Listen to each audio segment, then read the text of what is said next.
Bonjour, c'est avec beaucoup de bonheur que depuis quelques séances, j'explore la notion d'énergie avec vous.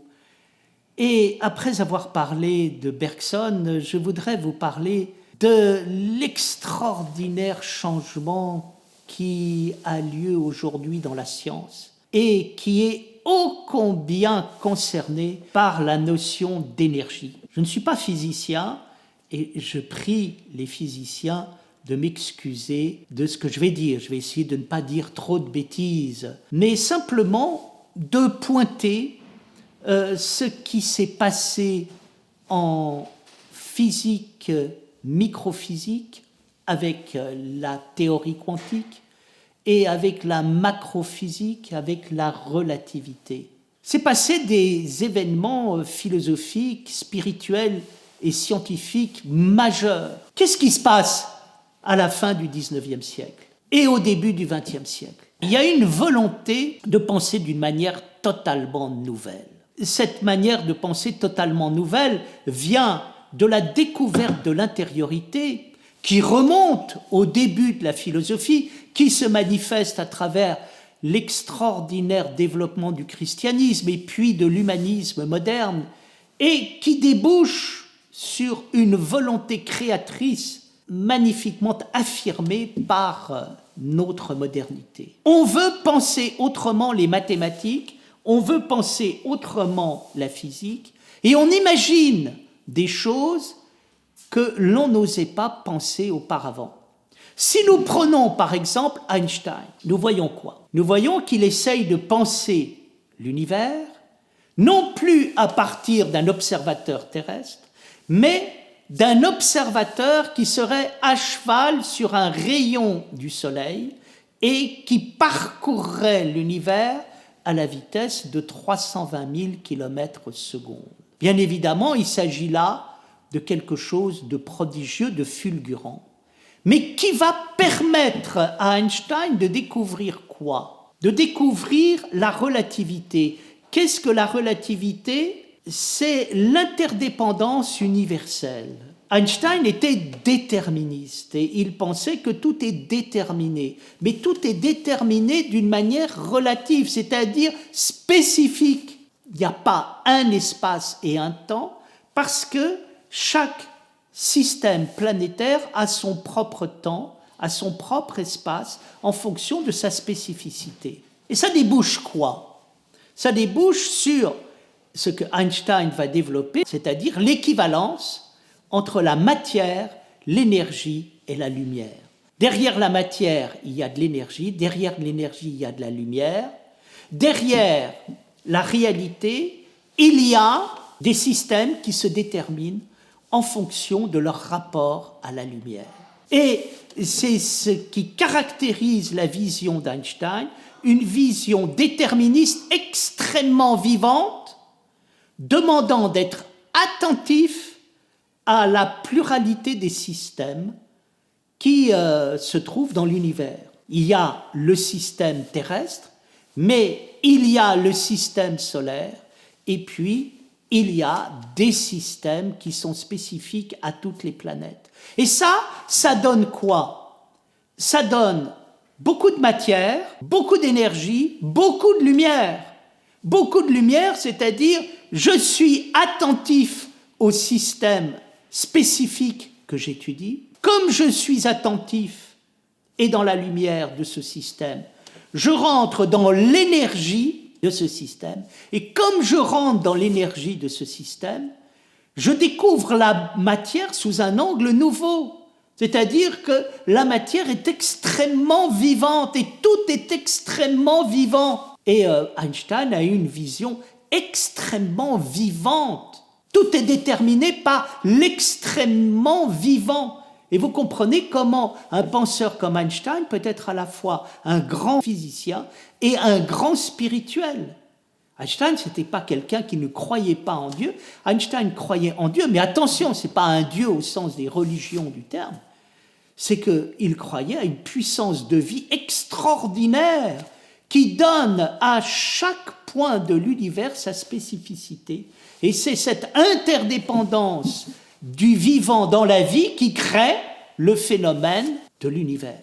Et on retrouve des choses qui sont semblables et en même temps différentes dans la microphysique.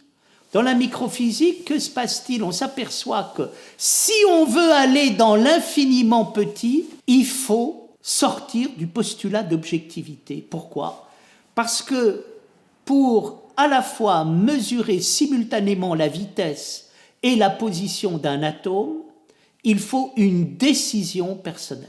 Je peux mesurer la vitesse, je peux mesurer la position, mais si je mesure la vitesse, je ne peux plus mesurer la position, et si je mesure la position, je ne peux plus mesurer la vitesse. Et donc, pour pouvoir simultanément mesurer la vitesse et la position, je dois intervenir. Cela veut dire quoi? Cela veut dire que l'univers auquel j'ai affaire, c'est un univers que je crée. Et ce n'est pas simplement un univers qui s'impose à moi et que je reçois passivement. Kant avait déjà le sens de cette vision des choses en disant qu'on ne connaît dans la nature que ce qu'on y met. Je crois que c'est très juste. Ça ne veut pas dire que la nature est le reflet simplement de ce que nous y mettons, mais ça veut dire que la nature ne se dévoile que si on la vit et si on est la vie.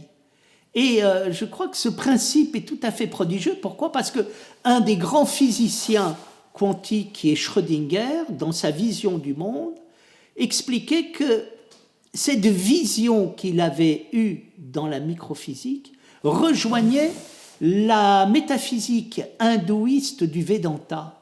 La métaphysique hindouiste du Vedanta, comme la philosophie quantique, renvoie à en fait une expérience qui est une expérience philosophique majeure et que je considère comme absolue, qui consiste à non pas être en face du monde, mais à être le monde. Les grands moralistes ne parlent pas de la morale, ils sont la morale. Mozart n'a pas fait de la musique, il a été la musique. Vermeer n'a pas fait de la peinture, il a été la peinture. Baudelaire n'a pas fait de la poésie, il a été la poésie. Tout ce qui se passe de créateur dans la vie passe à travers l'expérience de l'être, dans lesquelles, à un moment, j'arrête d'être en face des choses. Or, c'est exactement ce qui se passe dans la physique quantique, à savoir que la réalité ne se dévoile que si le savant n'est pas en face de la matière, mais il est la matière. Et quand il est la matière, qu'est-ce qui se passe? Il fait l'expérience des quantas, c'est-à-dire de ce qu'est la matière. Qu'est-ce que c'est que la matière? Ce sont des fulgurations d'énergie qui viennent d'une manière totalement inattendue. Donc ce sont des paquets d'énergie qui viennent d'une manière totalement inattendue révéler la réalité comme étant une réalité fulgurante. Et là, nous rejoignons l'extraordinaire découverte du monde par la science contemporaine, c'est-à-dire que la science contemporaine nous ouvre à une réalité qui est extrêmement vivante, Einstein, fulgurante, mécanique quantique et Schrödinger. Et pour nous, je pense que dans l'éthique que nous pouvons avoir, l'éthique moderne, l'éthique dynamique de notre temps, nous ouvrir à un monde extrêmement vivant dans lequel nous ne sommes pas passifs parce que nous cherchons à être les choses, mais non pas à être en face des choses. Être les choses dans un monde extrêmement vivant, quand on en fait l'expérience, j'ai envie de dire qu'on est gonflé à bloc. On a une nouvelle naissance. Ainsi donc, la vie n'est pas terminée par la mort, mais si je peux faire l'expérience d'être les choses et de me souvenir que le monde est extraordinairement vivant, mais quand je rentre dans cet espace, la mort, la tristesse, la douleur n'existent plus. Je me suis intéressé tout au long de ma philosophie à les questions du sens de la vie et l'expérience en particulier qui a lieu quand ce sens est contesté par le mal, la souffrance et la mort. Et qu'est-ce que j'ai découvert? J'ai découvert que le mal, la souffrance et la mort n'existent que tant qu'on ne vit pas. Dès qu'on commence à vivre, tout d'un coup, le mal, la souffrance et la mort n'existent plus. Vous avez des gens qui vont mourir, mais qui vivent le moment de mourir.